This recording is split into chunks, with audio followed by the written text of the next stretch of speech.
This is questions number 1 through 8 on our Math 0314 review number 2. If you look at the instructions for 1 through 8, you're told to simplify, and the way we're going to simplify all of these expressions is by using our exponent rules. So if you look at number 1, we have 2x to the 5th being raised to the 3rd power. So that means everything inside these parentheses is getting raised to that 3rd power. So each exponent. So I know that 2 has an exponent of 1, even though we don't see it there. So what we're going to do is take this exponent of 3 and distribute it to all the exponents we see here. So we're going to end up with 2 to the 1 times 3 and x to the 5 times 3, which will give us 2 cubed x to the 15th power. But what you'll notice is 2 cubed can be cleaned up further because it's 2 times 2 times 2, which is going to give us 8x to the 15th power. And now we're simplified.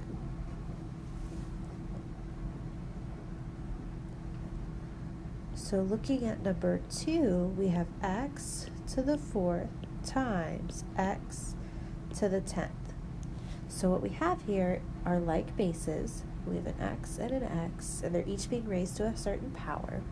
When we multiply like bases, we add the exponents. So this would actually be x to the 4 plus 10, which is x to the 14th power. And now we are also simplified.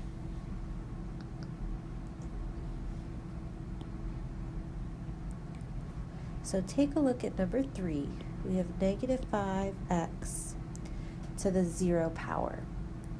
So what we've learned is that anything raised to the 0 power is 1.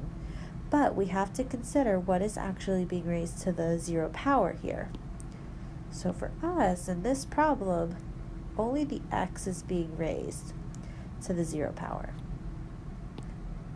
So that means negative 5 is just going to come over, and it's going to multiply by whatever x to the 0 power is equal to, which we've learned is 1. And then we have to actually do the operation. Negative 5 times 1 is negative 5. And that would be your final answer.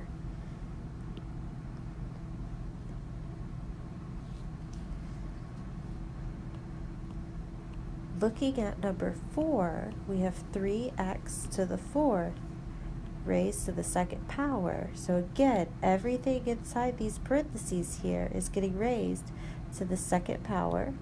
So 3 has an understood exponent of 1. It's that implied 1.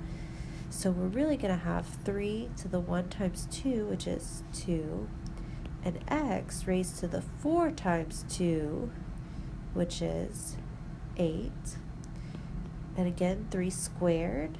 Have to go ahead and simplify this. It will give us 9, and x to the 8th is just going to come over, and you have it simplified. So 1 through 4, we've just been simplifying using exponent rules. So we'll go ahead and move over to 5 through 8. Still simplifying. Number 5, we have x to the negative 7 divided by x squared. So whenever we're dividing like bases, we subtract the exponents. So this is really going to be x to the negative 7 minus 2. So it's bottom minus top. And that's going to equal x to the negative 9. What you should notice is that our final answer here has a negative exponent in it. What that means is it's not simplified. So if we have negative exponents, the expression is not simplified, so we have to take care of them. a negative exponent will change the base's position. So if the base is in the numerator, it's going to move it to the denominator, and if it's in the denominator, it's going to move it to the numerator.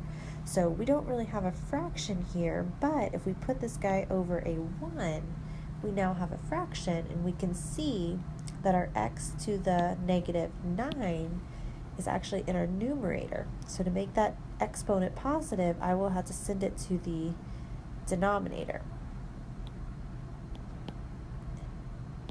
So x to the negative 9th will actually go to the denominator, and when it moves, the 9 will become positive. And then you have to consider what is left in the numerator. So we don't have it written here, but x has an implied 1 as a coefficient. So that 1 wasn't being raised to the negative 9th power, therefore it stays in our numerator. So our final answer would just be 1 over x to the 9th.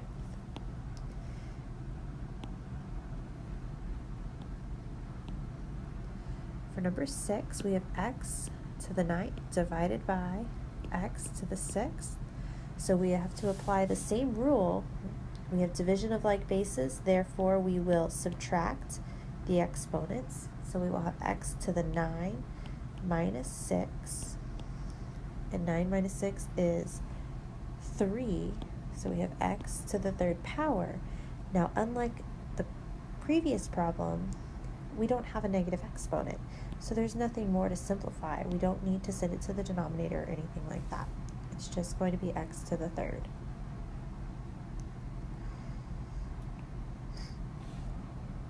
Number 7, x cubed times x squared. Now we're multiplying like bases again. So earlier when we learned that whenever we multiply like bases, we add the exponents. So this would become x to the 3 plus 2, which would give us 5. All exponents are positive. We are in good shape. Final answer, x to the 5th. And our last one for this simplifying section, we have x to the negative 5th divided by x to the 8th. Division of like bases is happening. So when we divide like bases, we subtract the exponents. So we're going to have x to the negative 5 minus 8, and we need to simplify that. It's going to be x to the negative 13, and we already learned that if we have a negative exponent, we have to fix that. So we can put it over a 1. The base that has the negative exponent will get sent to the denominator since it's currently in the numerator.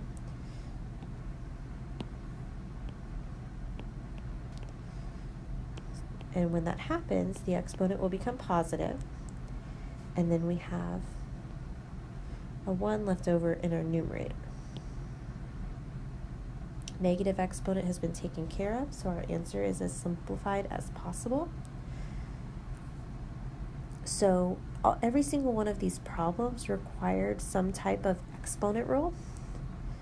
So just a quick generic overview of these exponent rules. When you have the same base being multiplied,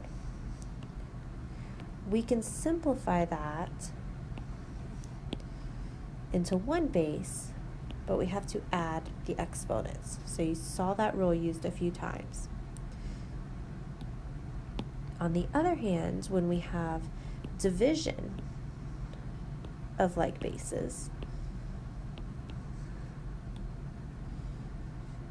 we don't add the exponents, we actually subtract them. So it would be b to the m minus n. Another rule we use a lot is whenever we have a product that's being raised to a power. And what we've seen is we have to distribute that power to each exponent. So if you don't see an exponent there, remember it's that implied 1. So this would become a to the n, b to the n. And then the last one we used was our exponent of 0. So anything raised to the 0 power is 1. But just like the problem we saw earlier, sometimes you might see a 0 power, but not everything in the expression is being raised to the 0 power. For here, for this problem, only this x is being raised to the 0 power. So the 10 stays, but the x to the 0 power becomes 1. And we get 10. So just because you see a 0 power somewhere in an expression does not mean it's automatically going to equal 1. It just means whatever is being raised to the 0 power will equal 1. So you have to be cautious that there might be other things happening. So that's a quick review of exponent rules as well as problems 1 through 8 worked out on your test review.